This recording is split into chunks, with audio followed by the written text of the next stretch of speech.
ગાંધીનગરમાં ટાઇફોઇડના કેસોમાં ચિંતાજનક વધારો થતા મહાનગરપાલિકા એક્શન મોડમાં આવી છે।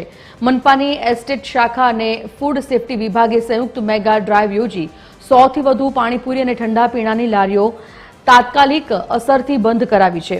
સેક્ટર 2 થી લઈને પેથાપુર સુધીના વિવિધ વિસ્તારોમાં અખાદ્ય ચીજવસ્તુઓનું વેચાણ અટકાવવા તંત્રએ લાલ આંખ કરી છે। આગામી સૂચના ન મળે ત્યાં સુધી પાણીપુરી, બરફના ગોળા અને સોડા સેન્ટરો પર પ્રતિબંધ લાદી દેવામાં આવ્યો છે, જેથી શહેરીજનોને રોગચાળાથી બચાવી શકાય।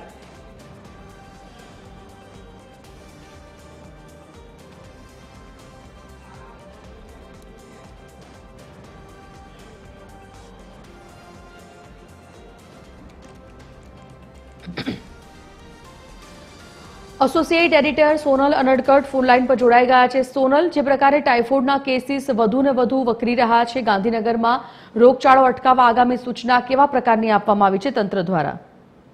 જી, ગાંધીનગરમાં ટાઇફોઇડના કેસ પાણીજન્ય રોગના કારણે દૂષિત પાણીના કારણે વધી રહ્યા હોવાનું સામે આવ્યું છે ને તે અંતર્ગત તાત્કાલિક અસરથી ગઈકાલથી જ રજાનો દિવસ હોવા છતાં પણ ખુદ કેન્દ્રીય ગૃહમંત્રી અમિત શાહ કે જેમનો આ સાંસદ વિસ્તાર છે અને સાથે જ નાયબ મુખ્યમંત્રી પણ એક્ટિવ થઈ ગયા હતા અને તેના પગલે આજે મહાનગરપાલિકાનું તંત્ર પણ દોડતું થઈ ગયું છે। મહાનગરપાલિકા તરફથી પાણીપુરી અને ઠંડા પીણાની 100થી વધુ લારીઓ તાત્કાલિક અસરથી બંધ કરી દેવામાં આવી છે। જાહેર સ્વાસ્થ્યના હિતમાં ગાંધીનગર મહાનગરપાલિકા આજે કડક કાર્યવાહી કરી રહી છે અને તે અંતર્ગત મનપાની એસ્ટેટ શાખા અને ફૂડ સેફટી વિભાગ જે છે તેના દ્વારા એક સંયુક્ત રીતે મેગા ડ્રાઈવ શરૂ કરવામાં આવી છે, જેમાં વિવિધ વિસ્તારોમાં ખુલ્લેઆમ જે ખાદ્ય પદાર્થો વેચાતા હોય, જેમ કે લારીઓમાં જે વેચાણ થતું હોય તેને બંધ કરાવવામાં આવ્યા છે અને શહેરીજનોને રોગચાળાથી બચાવવાનો પ્રયાસ આ પ્રકારે કરવામાં આવી રહ્યો છે અને જ્યાં સુધી આગામી સૂચના ન મળે ત્યાં સુધી પાણીપુરી, બરફના ગોળા અને સોડા જેવી જે ચીજ વસ્તુઓ વેચતા એકમો છે તેને બંધ રાખવાની કડક સૂચના મહાનગરપાલિકા તરફથી આપી દેવામાં આવી છે। આ ઉપરાંત તંત્ર દ્વારા 100થી વધુ લારીઓ અને સ્ટોલ